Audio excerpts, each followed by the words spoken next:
प्रभु श्री रामलला की पावन धरा अयोध्या धाम को देश के 8 नए डेस्टिनेशन के साथ जोड़ने के आज के इस कार्यक्रम में दिल्ली में उपस्थित माननीय नागर विमानन मंत्री माननीय श्री ज्योतिरादित्य सिंधिया जी, विभाग के राज्य मंत्री माननीय general doctor VK Singh ji, Ayodhya के लोकप्रिय सांसद श्री लल्लू सिंह जी, केंद्रीय नागरिक उड्डयन मंत्रालय के सचिव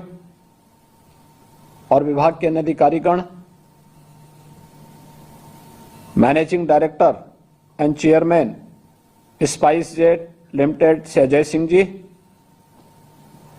लखनऊ में मेरे साथ उपस्थित प्रदेश के मुख्य सचिव श्री दुर्गा शंकर मिश्र जी, अपर मुख्य सचिव नागरिक उड्डयन उत्तर प्रदेश शासन से एसपी गोयल जी, मुख्य सलाहकार स्पाइस जेट सीसीएस प्लानी जी और अयोध्या धाम में उपस्थित सभी महानुभाव, मैं सबसे पहले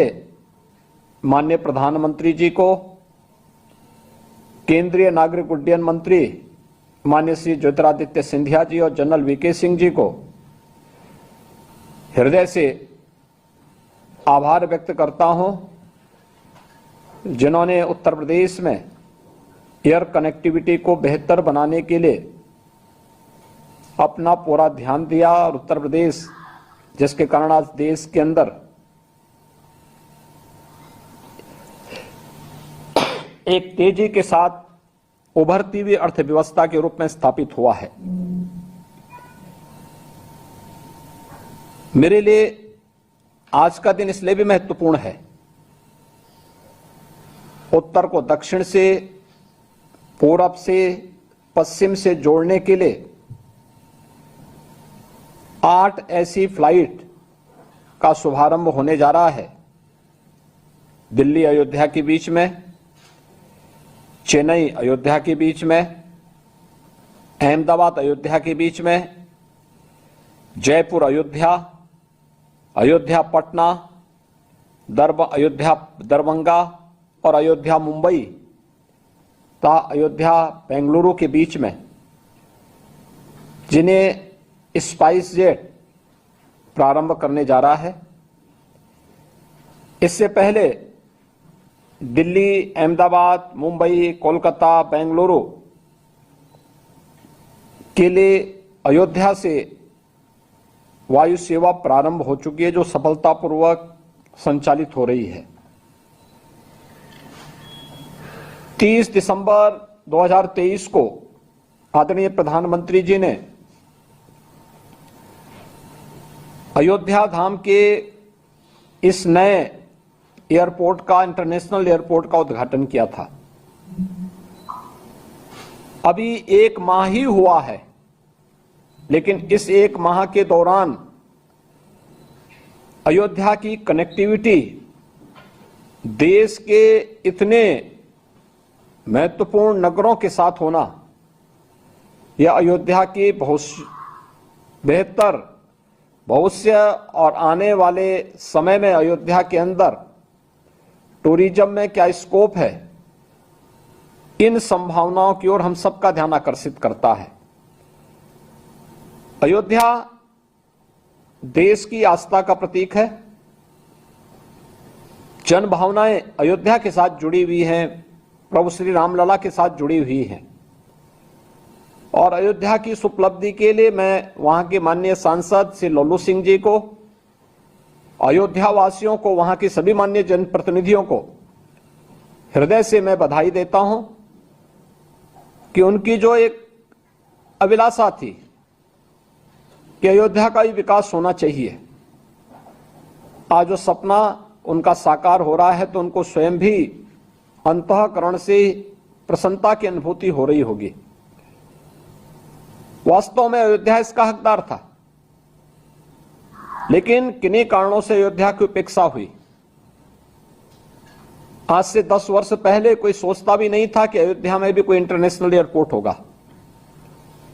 कोई सोचता भी नहीं था कि अयोध्या की बेहतर एयर कनेक्टिविटी होगी। ये तो बहुत सपना था, और लोग अपनी कथा और वार्ता से ही संतुष्ट हो जाते थे कि मर्यादा पुरुषोत्तम भगवान राम पुष्पक विमान से श्रीलंका से अयोध्या धाम आए थे, उसी को सुनकर के संतुष्ट होते थे। लेकिन यह एक कल्पना थी कि अयोध्या में भी अपना एक इंटरनेशनल एयरपोर्ट होगा। लेकिन आज वह सपना साकार हुआ है,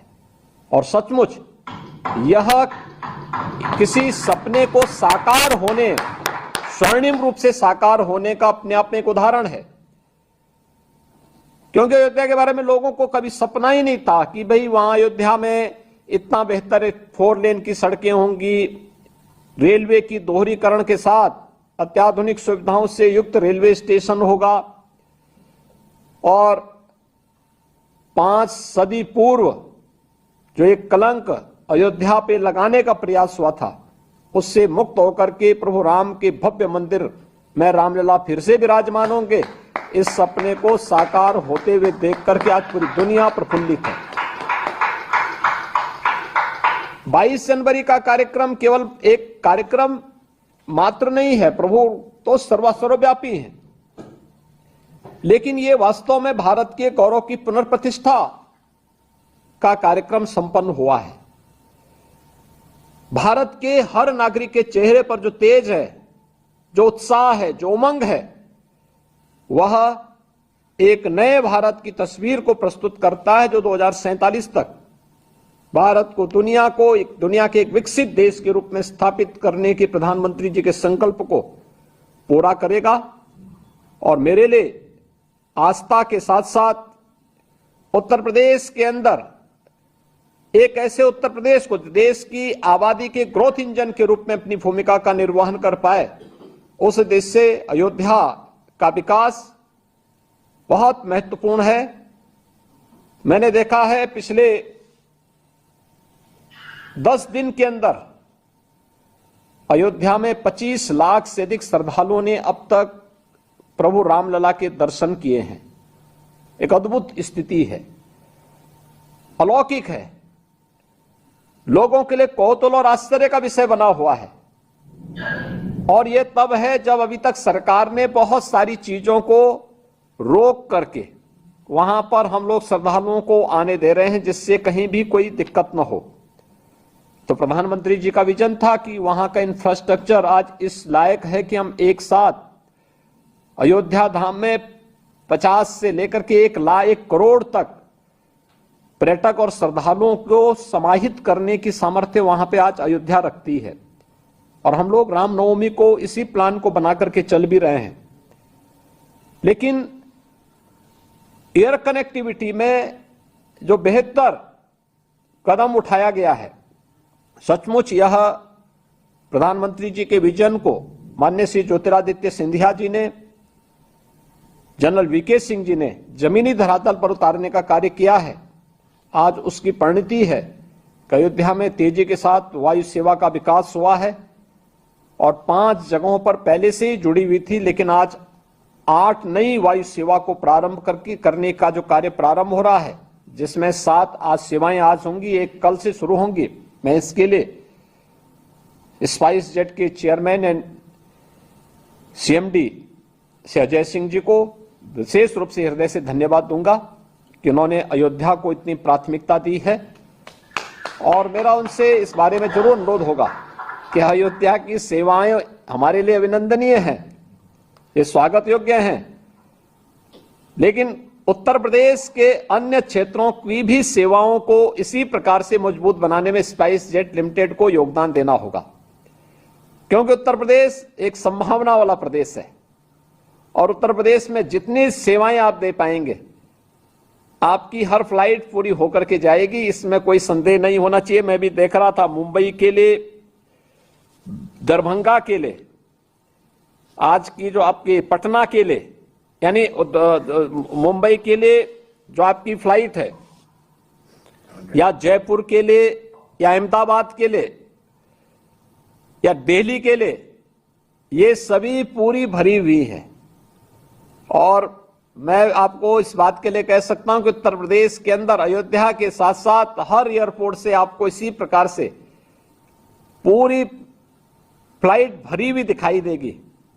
क्योंकि उत्तर प्रदेश की अपने आप में एक 25 करोड़ की आबादी उत्तर प्रदेश की स्वयं की है।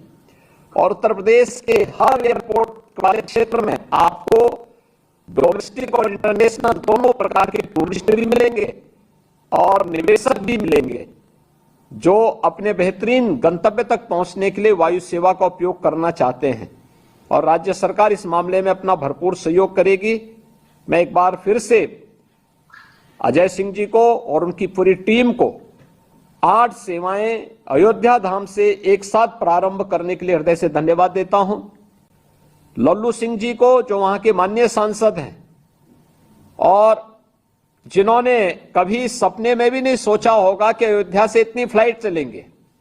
क्योंकि मैं अक्सर देखता था कि लल्लू सिंह जी अयोध्या से लखनऊ आते थे, फिर लखनऊ से फ्लाइट मिल जाती थी तो ठीक है, अगर क्षेत्र में व्यस्त हो गए तो फिर उनको ट्रेन में जैसे तैसे बैठ करके दिल्ली जाना होता था। लेकिन अब तो अयोध्या से इतनी फ्लाइट हो गई है और आने वाले समय में, जैसे कि माननीय श्री ज्योतिरादित्य सिंधिया जी ने कहा, अयोध्या से इतनी फ्लाइट हो जाएंगी कि लखनऊ से भी ज्यादा फ्लाइट अयोध्या से चलने वाली है। तो मुझे लगता है कि अब तो लल्लू सिंह जी के लोग सिफारिश करेंगे कि हम लोग आना चाहते हैं, थोड़ा दर्शन कराने की व्यवस्था करवा दीजिए, दर्शन करवा करके फिर हम लोग अपनी फ्लाइट भी पकड़ लेंगे। तो लल्लू सिंह जी के दोनों हाथों में लड्डू हो गए कि दर्शन कराने का भी उनको पुण्य मिलेगा और लोगों को अन्य प्रकार से वहां से अयोध्या से विमान, यानी वह कल्पना हजारों वर्ष पुरानी जो प्रभु राम ने श्रीलंका से अयोध्या की यात्रा पूरी करके राम राज्य की स्थापना की आधारशिला रखी थी, उस परिकल्पना को साकार करने में भी मदद मिल जाएगी। मैं एक बार फिर से माननीय श्री ज्योतिरादित्य सिंधिया जी और जनरल वीके सिंह जी को हृदय से धन्यवाद देता हूं और स्पाइस जेट की इस 8 नई सेवाओं के लिए हृदय से अभिनंदन करते हुए अपनी शुभकामनाएं देता हूं। धन्यवाद। जय हिंद।